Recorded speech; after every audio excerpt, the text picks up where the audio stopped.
I went to bed this week feeling some regret as a dad. That's not totally abnormal. I've gone to bed many times as a dad feeling regret. But I was falling asleep, and one of the last things I said to my wife was, I feel some regret specifically about our older two kids. We have four kids, and we kind of have two sets. We have a 14-year-old and a 12-year-old, and then there's a 5-year gap, and we have a 6-year-old and a 4-year-old. We thought we were done after the first two, which is why there's a 5-year gap. And we said, let's have more babies. I wish we would have just kept going, by the way. I wish there was no 5-year gap. I wish we would have just, as soon as we started, just kept going, busting out the babies. They're such a gift, man. Now that I'm in my 30s, I wish we had more kids. And anyway, if you're young, man, just keep busting out babies. They're such a gift. Anyway, we have two sets, and with the first two, the reason I was feeling some of this regret is with the first two, I was having kids in my 20s and my mid-20s, early to mid-20s, and I came into marriage and I came into parenting with wounds, with sins, with past pain that I hadn't addressed. And so, to be frank with you, I think that my older two kids did not get the best version of their dad that my younger two kids are actually getting to experience. I think my younger two kids are experiencing a healthier version of me than my older two kids got to experience in the early part of their childhood. And that just brings some regret in me. I feel sad about that. I wish I would have addressed the pain in my life earlier so that my younger two kids would have got a better version of me. To be honest, I've spent most of their early childhood sick and in pain, emotional pain, spiritual, relational, all the pain that I hadn't addressed. I just kind of shoved down, and they took the brunt of that, unfortunately. And that's kind of where that regret came in. I'm not going to, live in regret and shame. That's not helpful, but it does pop up from time to time, and it popped up recently. I came into parenting when I had our first two kids with such high motivation, man. I was really, really excited about being a dad. I wanted to give my kids the kind of childhood I longed for. I wanted to be the kind of dad that I wanted as a kid. And it turns out motivation is not enough. Just wanting to be a good dad isn't enough. You have to address pain in order to be healed and to be whole and to be the kind of man that your kids deserve, that your wife deserves, that you want to be. And as much as you try to just have a lot of motivation and kind of ignore the pain, it still will pop up. If you're new here, if you're just jumping in the Dad Tired podcast, welcome, man. I'm glad that you stumbled upon the podcast and upon the ministry. We've been around for about 10 years. We're a bunch of guys from all over the world who are trying to take our faith and our family, our marriages very seriously. We believe at Dad Tired that strong families begin with healed men. And so we're trying to become men who are healed so that we can be the men that we're proud of, look in the mirror and say, man, I'm proud of that guy. Messed up, broken, sinful, all that. But God's working in me, and I'm proud of the work that God's doing in me. I'm delighted in as a son of God, and I have some confidence. And that kind of guy is able to lead his family really well, is able to love his wife well, and be a better dad for his kids. So we just really believe strong families have to start with a guy who's healed, and that's what we're all about here at Dad Tired. So if that's something you're passionate about, you stumbled upon the right place, and we're glad that you're here. You can go to dadtired.com. We have all kinds of stuff that we do, conferences and retreats and obviously this podcast and all kinds of things like that. Anyway, one of the things we're doing right now is we're going through a 7-week series called the 7 Steps of Discipleship. And we're looking at what is it?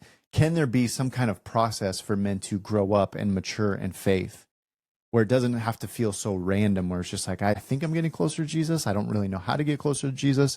And so we're trying to develop some kind of model where a guy can walk through 7 steps and at least have some kind of rails to run on, a track to run on, where he feels like, okay, if I do these 7 things, again, it's not, spiritual stuff is never like formulaic. You can't really just do a math equation and all of a sudden you're spiritually mature. It's much more nuanced than that. But I do think that we can give ourselves some kind of steps to take in order to see growth in our discipleship journey. And that's what we're trying to do. And we're on step 3, which is address past wounds. And I want to highlight here, when I say address past wounds, I'm not saying heal past wounds. If it were to heal past wounds, you'd get stuck on this step probably for years and years. Healing could take a really, really long time. But what we want you to do in this step is at least address that you have wounds, then start to recognize, how are those wounds impacting my day-to-day life? Because they most certainly are. You have wounds, by the way, whether you want to admit it or not, whether you know it or not, whether you can identify them or not, you certainly have wounds because you were born into a sinful world. Your mom and dad had sin and brokenness. You grew up in a world that was sinful and broken, and all of that shaped you. And so you most definitely have wounds. If you think you don't, you have your head in the sand. I don't mean to be the bearer of bad news. But I think most of us know that we've got some kind of wounds. And so those wounds are impacting you. And you might say, that was my childhood. That's how I lived most of my life. I'm like, yeah, that was my childhood. It doesn't really affect me today. Turns out it affected almost every moment of my life. Deeply impacted my marriage, deeply impacted the way that I parented my kids. And so one, you just have to address the reality that you actually do have wounds, and that those wounds are playing a role in how you are operating as a man today, from work to parenting to marriage, and even your friendships. And then once you address those wounds, then you can start to move toward the healing journey, which is, how are these wounds impacting me? How are they changing? How have they carved lanes in my brain, in the way that my brain thinks? How has the computer been wired, and how do I need to rewire it? Or how can God start to do a factory reset in my brain, of the computer of my soul, and to kind of heal and correct some things that have been broken. Again, it's not full healing. We probably won't see that until we get to be with Jesus for eternity. But I do believe that God wants to get his hands into every area of your life. It's not just that he wants to save you from hell, although he does, praise God, but it's that he wants to actually see heaven invade earth in your own life. So remember when he told his disciples, pray, my kingdom come, my will be done, where on earth as it is in heaven. Meaning, God isn't just saying, pray that you get to heaven one day, but pray that heaven starts to invade earth now. And part of the way that heaven invades earth now is to get into every nook and cranny of your soul. And so there are things in your life right now. There's pain in your life. There are secrets. There are closets that are messy in your life. Things that you would rather not open up and let the world see, or even for you to go back and look at. And God says, I want to get into that. I want heaven, the kingdom of heaven, to touch that area of your life now. And so as men, we're trying to have the courage to say, okay, God, what would it look like for us to open the door and for you to get into those areas of our life that we're not really super excited for you to get into? It might be painful, it might be confusing, might cause some emotions that I'm not ready to deal with. I'm trying to just work, provide for my family. I'm a busy dad, I'm a busy husband, and I don't know if I have time to deal with this stuff. But recognizing if I don't slow down enough to deal with this stuff, or specifically to allow Jesus to deal with this stuff, it is going to affect the way that I parent my kids, the way I love my wife, and the way that I operate in the world. There have been times, man, again, going back to kind of my motivation, just coming in with high motivation. I wanted to be a great husband. I wanted to be a great dad, but I didn't really want to address old wounds. There would be times, I have such specific examples popping up in my brain. But like, I remember one time I was in the kitchen with Layla. I've told this story on the podcast before. This was a couple of years ago, but I was cutting cheese for a charcuterie board, and because we were having some family in town, and my wife said something. I don't even remember exactly what she said, but her words, again, it wasn't like a huge deal. She wasn't trying to pick a fight, but her words just poked a wound that I didn't even know was really a wound. So she says something, it hits a nerve. And essentially what it does is when she says these words and it hits a nerve, this lie comes into my brain, which is she cares about other people more than she cares about me, or I'm not that valuable, or I'm not that lovable. So the lies just kind of start flooding my brain based on this one thing that she says. And I remember I'm sitting in the kitchen, or I'm standing in the kitchen, and I just threw down the knife. And then I just like stomp up to her. She has no clue what's going on. Like, what just happened to you? And again, my wife probably at times, poor thing, dude, has probably thought, is my husband like bipolar? Is he unstable? Like, what is going on here? Where did that come from? And the reality is, all that showed me was I have wounds in my life that, as much as I tried to suppress, as much as I try to act like aren't there, as much as I just want to have high motivation to be a great husband and dad, it will bleed out. And unaddressed wounds will bleed out on the people you love most. And so it's kind of like if you knew you had cancer, but you just were like, I'm not going to address it. I'm not going to go to the doctor. I'm not going to do any treatment. I'm just going to act like it's not there. And you can. My wife's actually an oncology nurse. So some people try to do that. And they're just like, you know what? I'm just going to live my life, and I'm not really symptomatic. And so I'm just going to act like this isn't here. And you can do that for a little bit, but eventually the cancer quietly grows in you and starts to take over until one day it will kill you. And is the same way. You can act like it's not there, and maybe you don't feel very symptomatic. I have a good life, I'm working, we've got kind of a good life here. But if you don't address it, it is quietly festering. It is quietly growing and metastasizing. And one day it will kill you if you don't address it. It will kill something in you. It'll kill your joy. It'll kill your peace. It'll kill your relationship with the best relationship that you could have with your wife and with your kids. And one day you might look back, kind of like I did this week, and say, I didn't actually give my kids the best version of me because I didn't address these past wounds. And so that's the goal. Psalm 34:18 says, the Lord is close to the brokenhearted. Jesus himself said he came to bind up the brokenhearted, to heal, to address the wounds of the brokenhearted. So you might be using Jesus as a pass to get to heaven. And Jesus says, I want to be more than just your pass to get to heaven. I actually want to heal and heal up the wounds of your broken heart. And so if you've been listening to the podcast for a while, you know that last year I took 6 months off to go into some deep intensive therapy. Kind of a weird side note here. I did not plan this at all. This was not strategic at all. But my life kind of hit the fan. It fell apart 1 year ago exactly to this week that I'm recording the podcast. 1 year ago, almost to the day, my life kind of fell apart. And that ended up leading to a series of events where I went to 2-week intensive therapy, 9 other guys. I was across the country. I had no access to the outside world.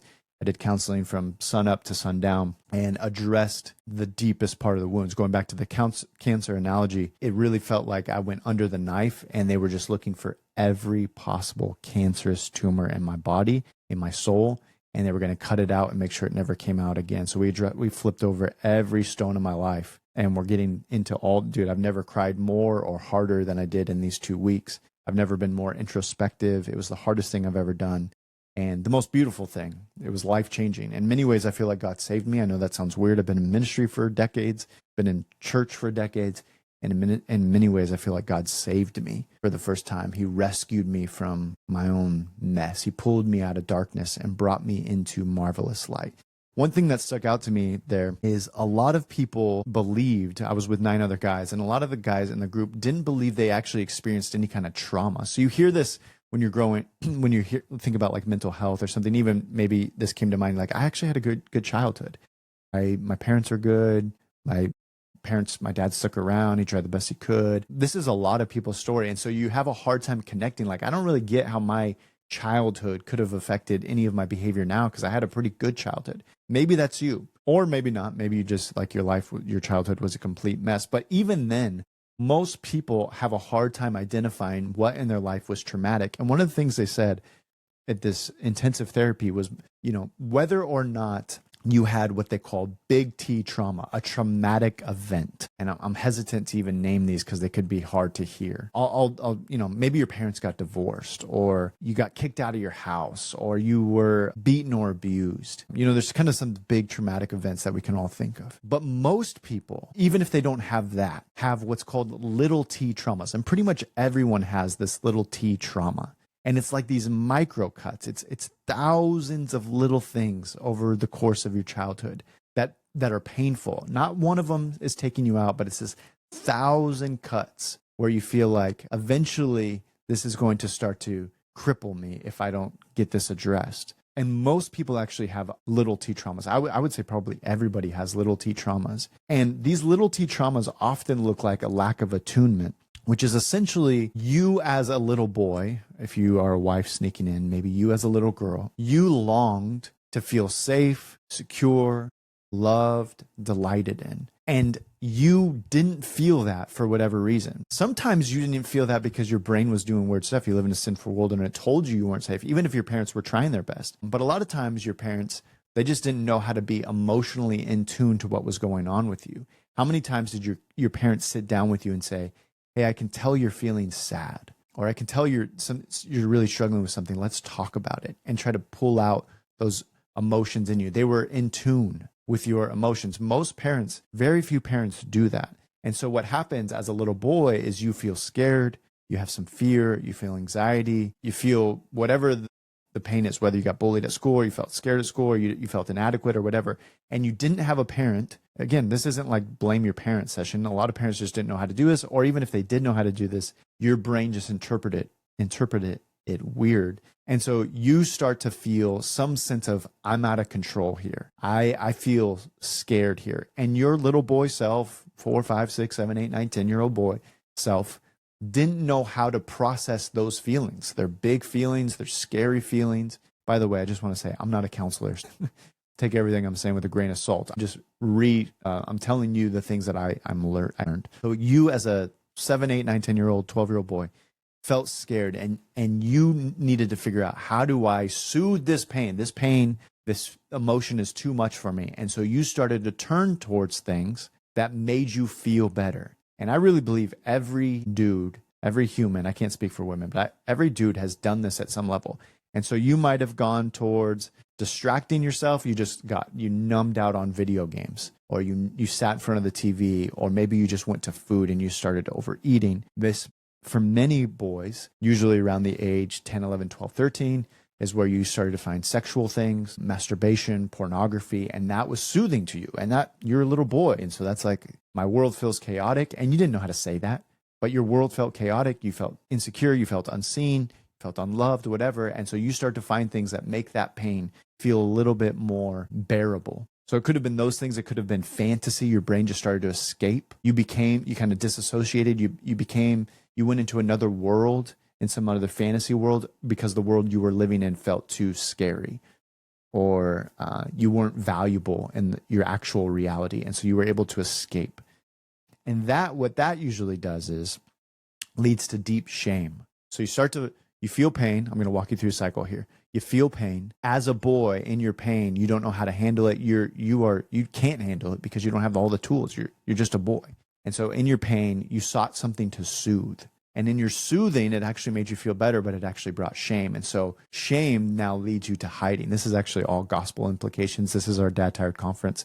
We take guys through this series. You feel pain, you soothe. Your soothing usually leads to shame. Your shame leads you to now hide. Your hiding causes you to feel lonely and isolated, which is more pain. And so you soothe again, and it starts this vicious cycle of, I feel pain, I soothe, my soothing caused me shame, so I'm going to hide and isolate, and I feel more pain, so I soothe, and you just go over and over and over again. There's this guy named Patrick Carnes who's he's a huge voice, if not one of the biggest voices in the sexual addiction thing. So if you've struggled with pornography or any kind of sexual addiction, which so many men have, he's a huge voice in that. He says all addiction is an intimacy disorder. An intimacy disorder is essentially the idea that what you really want is to feel close to another human. You want to feel seen and loved and safe and valuable and delighted in. We talked about this last week at Finding a Brotherhood. And instead of feeling those things, or when you didn't feel those things, you sought something else to soothe the pain that you were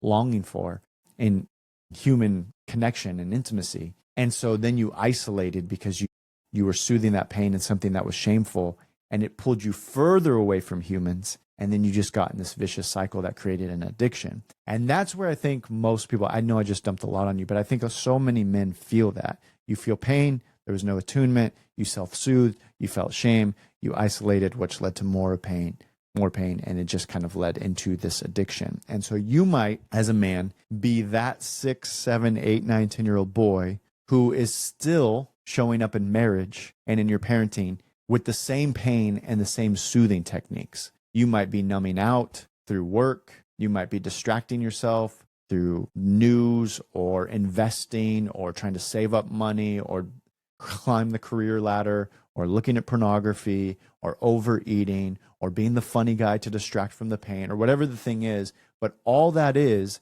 the 6, 7, 8, 9, 10-year-old boy who is now fast forwarded a couple decades later, and now you're married and you have kids. You still feel the same pain that you've never actually addressed, and you're using the same coping mechanisms. The problem is those coping mechanisms get deeper and deeper and have bigger and bigger consequences as you get older. And now the consequences of your pain carries 2x, 3x, 4x the weight because you're married and you have kids and you have people depending on you. And so that was a very long way of saying, if you don't address the pain, you will bleed out on the people you love most. And whether you think it's there or not, the cancer's there and you have to address it. Otherwise, it will slowly metastasize. And you feel this, dude. This is why you blow up at your kids at something that's not that big of a deal. This is why you pull away from your wife. This is why you feel shame. This is why you don't have close friendships, no deep friendships, because you don't want anyone to really get to know you. You don't want your wife to really get to know you. You don't want the people around you to really get to know you because you feel some shame there. And you've been doing that since you are a little boy, which, by the way,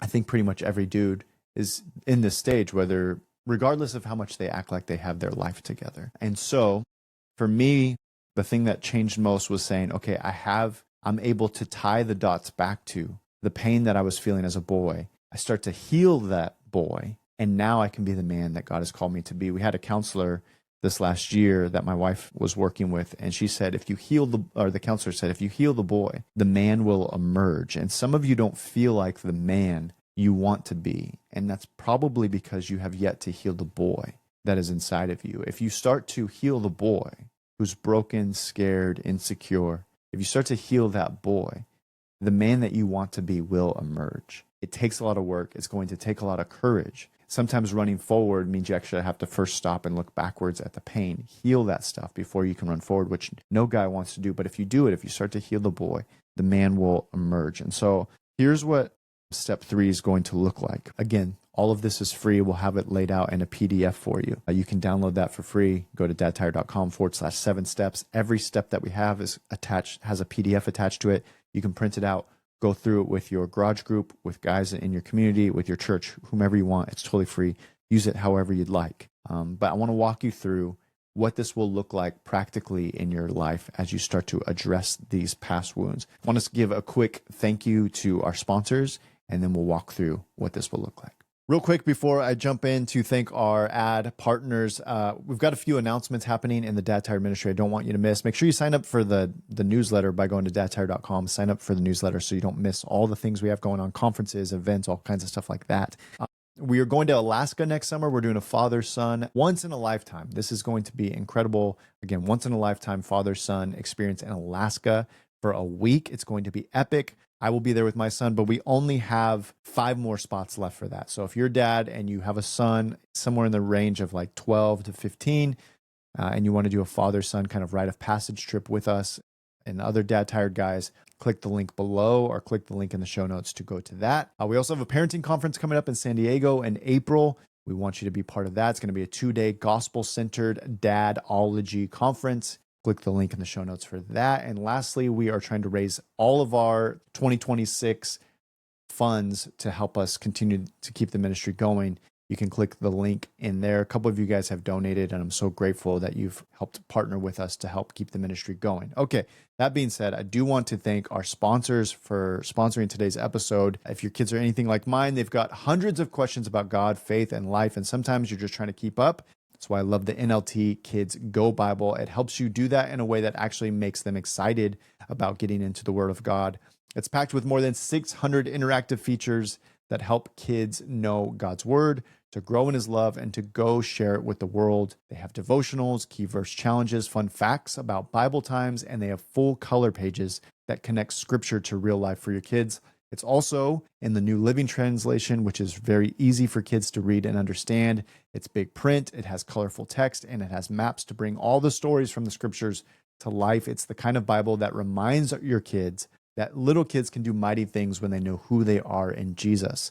You can find out more by going kidsgobible.com or hit the link in the show notes below. Again, that's kidsgobible.com. You can actually get a free sample of that by going to kidsgobible.com. It's also the perfect time of year as we get into Christmas to remind your family that even small acts can make a big eternal impact. That's why we are partnering with Operation Christmas Child, which happens to be one of my favorite ministries in the world. They are a project of Samaritan's Purse. They reach millions of kids every year, and it lets you as a dad lead your family in packing these simple shoe boxes filled with toys, school supplies, personal care items, and you can send it to a child in need all around the world. Every single box is hand-delivered by local churches, which is one of my favorite parts, along with the message of the gospel. They present the gospel and then get these shoe boxes. In fact, a kid cannot receive a shoebox until they first heard the gospel, usually multiple times. Since 1993, more than 232 million of these shoe boxes have been delivered to over 170 countries, and that is insane. So awesome what they're doing.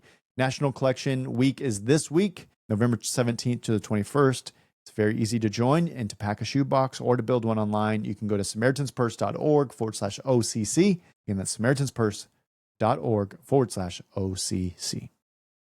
Okay, so when you download the PDF, here's what it's going to walk you through. It's going to be 4 parts. Step 3, which is address past wounds, is going to be 4 parts. So part 1 is going to be, what does Scripture say about wounds? We always want to have a biblical and theological understanding of our pain. How does the Scriptures inform us when it comes to pain and God healing that pain? So part 1 of step 3 will be addressing past wounds through the lens of through a biblical lens, through the Scriptures. So you'll go through the Scriptures on that section. Part 2 is going to be naming your personal wounds, and we're going to walk you through like where wounds come from. They might have come from your dad, your mom, peers, getting bullied, work, school. They might have been self-inflicted wounds, that is something you've done or continue to do that has caused a lot of pain in your life, sin, addiction, failure, shame that you've caused. It might have come from a church, religious leaders, past wounds. It could have come from there. So we're going to walk you through where all your wounds potentially came from, try to help you start to make connections. I have this, when we built this house, they put all of our internet, forgive my like kind of clunky analogy here, but they put all of our internet, we have hardwired internet in all the rooms, and all of those wires are going all throughout the walls of the house, and then they show up in one box in the laundry room just behind me back here. If you're watching on YouTube, I'm pointing behind me. And so all of the wires end up in this one box. And if one goes out, you have to go to that box and you have to try to figure out, where does that wire connect back to? And this is really the hardest part of addressing wounds, is you probably feel a wound and you don't really know it. Like, you don't know it's a wound, or you know there's something off, but you don't know what it's tied to or where it leads from. And so you might overreact to your kids. You might, numb out all the time. You might kind of have a temper, or you might go silent and you hate that you do that, but you just completely like remove yourself from your wife and your kids. You have these things that pop up in your life that you're like, I know this is a part of me. I don't like doing this, but it just keeps coming up. It'll pop up in your life and make you realize that there's probably a wound there, but you have a hard time running through all the walls of the house of your soul and realizing, what was that tied to? And so in step 2 of this process, or part 2 of this process, we're going to try to help you start to tie dots to, again, you probably won't find full healing here, but at least you can start to tie dots to, okay, I do this in my marriage, or I do this with my kids, probably because my dad did this, or my mom did this, or my 4th grade teacher said this. And we're going to try to help you start to tie some of those dots. Okay, so that's part 2 of step 3. Part 3 is going to have you write your own story. And this is really hard. Most of you have probably never done this. And if we just handed you a blank piece of paper and said, write your story, you'd be like, dude, I don't even know where to begin. So what we're going to do is give you some prompts where you can start to understand, like, what were some big moments in my life? What were some, like, if I had to put a flag marker, when I was 6, this happened, and it really shaped the way I saw myself or my own identity. When I was 10, dad left, or when I was 14, I was exposed to pornography for the first time. Like, you're going to kind of put flags in the ground and say, okay, here's some key moments in my life and in my childhood that I think probably shaped me. So we'll give you all the prompts, because I know that feels really overwhelming. We'll give you all the prompts where you can start to piece together your story, and then start to recognize, where did God intervene in that story? Where did God meet you? And what's cool about it is, hopefully you'll start to see how God was chasing you down, even as a young boy, how he was rescuing you and protecting you and pursuing you all throughout your story, which will feel really messy and chaotic. And you'll start to see God's redemption in it as you write it all out. And then the last part of step 3 is to share that story with your garage group. You can share part of it as much as you feel comfortable. There's no like pressure here, but we think if you share your story, you'll start to find some healing. And so again, part 1, what does the Scripture say? Part 2, start to make those connections of where the wounds came from. Part 3, writing out your story, and part 4, sharing your story. And this is all starting to address wounds that you have in your own life. Again, probably not going to find a full healing in 3 weeks. We don't expect that, but we do expect that if you start to address them, that you will start to become the man that God has called you to be. You'll start to find the healing that God has for you and wants for you. I want to just, if you could, I'm giving you a lot of information here. I apologize. If you're listening to this podcast, quietly or by yourself, I want to just take you through like a little exercise. And this is kind of just scratching the surface of what you'll dive into as you download the PDF and work through it with some of your brothers. I want you to ask yourself, when do you find yourself overreacting? When do you find yourself getting angry or shutting down or longing to get control of things? When do you find yourself in sin that you don't want to be in, or operating emotionally or behaving in a way that you're not proud of. If you can, think of a moment where the last time you did that, where you were behaving or operating in a way it's like, man, I hate when I do that. Whether you blew up on your kids, you were short with your wife, you disconnected from your wife intentionally, you silenced her, or you gave her the silent treatment, you looked at pornography, you did something that's like, I don't like that part of my personality. It's been plaguing me forever. Think about that last time you did that. And then what was happening right before that happened? So again, I'm purposely trying to take you through a little mental exercise here just to kind of get the juices going of starting to help you understand the tie between your pain and your behavior back to your old wounds. Does that remind you of something? So first you're thinking of your behavior, something you did that you're not proud of. What was happening right before that? Did something stressful happen? Did you look at your bank account and get stressed? Did your boss say something? Did your wife say something that kind of got you flustered?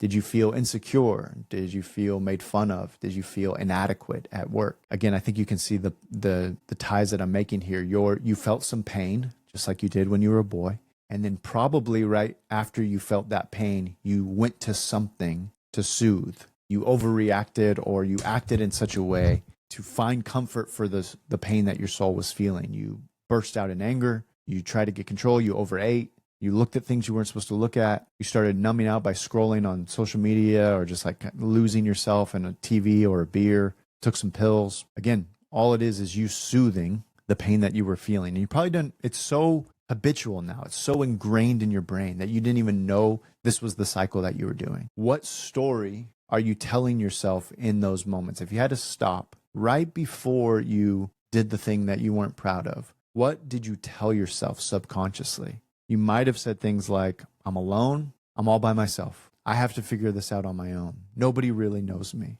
I'm scared. I can't do anything right. Nobody knows me. Nobody loves me. I'm always a failure. I always mess things up. What things, what phrases? I'll never be good enough. I had a boss tell me that one time. You're not as good as you think you are. You think you're great. You're not. And that phrase pops in my brain all the time. Jerrad, you're not that great. You're not as good as you think you are. Nobody likes you. Nobody actually thinks you're great. Just pops into my brain. So when that causes pain, what do you do when you feel that kind of pain? Well, you want to soothe that pain. What I want you to do is recognize what was happening right before that behavior. And will help you start to identify what the wound was. Once you understand the wound, the poke, what was getting poked, then I want you to try to remember what happened in your childhood that was similar. What happened as a kid in your youth that was similar to the feelings? When did you tell yourself those same things as a young boy? And then how did you cope with it? What did you do? What did you turn to soothe that pain? And then I want you to write it out. I felt this, and as a result of feeling this, I did this. And now I want you to, once you have those steps out, what you were feeling, what you told yourself, and then how you coped with that pain, then I want you to tell yourself, what did you really need to hear right before you soothed that pain? Another way of looking at this is if your kid was feeling that pain and they said those same things, I'm alone, I'm not good enough, I'm worthless, nobody likes me, nobody thinks I'm great, I'm not delighted, and if people knew me, they wouldn't love me. If your kids were saying these things, what would you tell them? What do they need to hear in that moment? And I want you to ask yourself, okay, if it's true that there's a 7-year-old boy living inside of me that's still repeating those same phrases from my childhood, what does that boy need to hear? What gospel truth does he need to hear? Well, actually, you're not alone. God is with you and he delights in you. If you're a son of God, if you've been saved, you're delighted in. God's righteousness has been put on you. When God looks at you, he sees the same righteousness as Jesus. He loves you deeply. He actually doesn't just love you.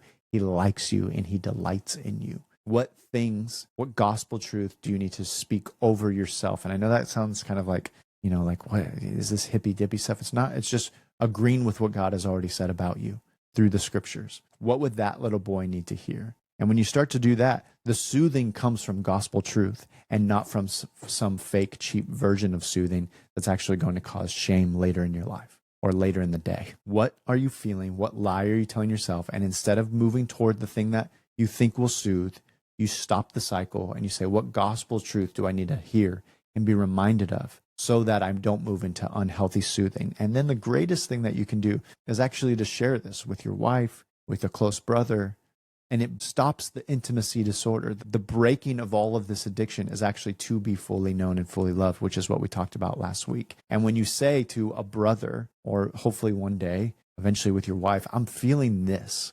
Going back to the situation I was talking about with my wife, and I threw the knife down while kind of chasing. If I had just had the tools or capacity or maturity to say, man, when you said that, for some reason it poked this nerve and it made me remember or made me feel like I'm not good enough or I'm not lovable. And then it allows her to speak truth into me. Like, no way. Of course you're lovable. Of course I love you. I don't know how you got that. And it breaks the whole cycle. Now I don't have to go soothe with something that's going to lead to shame and then pull away from her because I feel shameful. Now, instead of pulling away, I can actually draw closer. I can draw closer to the people around me, and I can draw closer to Jesus, and it breaks the whole cycle. And this is where you start to find healing. This is where the kingdom of heaven starts to invade your soul. You get a little bit of heaven, a glimpse of heaven on earth in your soul. The PDF will walk you through this stuff, but I wanted to take you through that little exercise to give you kind of a glimpse of the healing that you can start to feel if you lean into the pain a little bit and start to address old wounds. I hope that's helpful. I know I rambled a lot. I hope it was clear. I love you, brother, and we'll see you next week.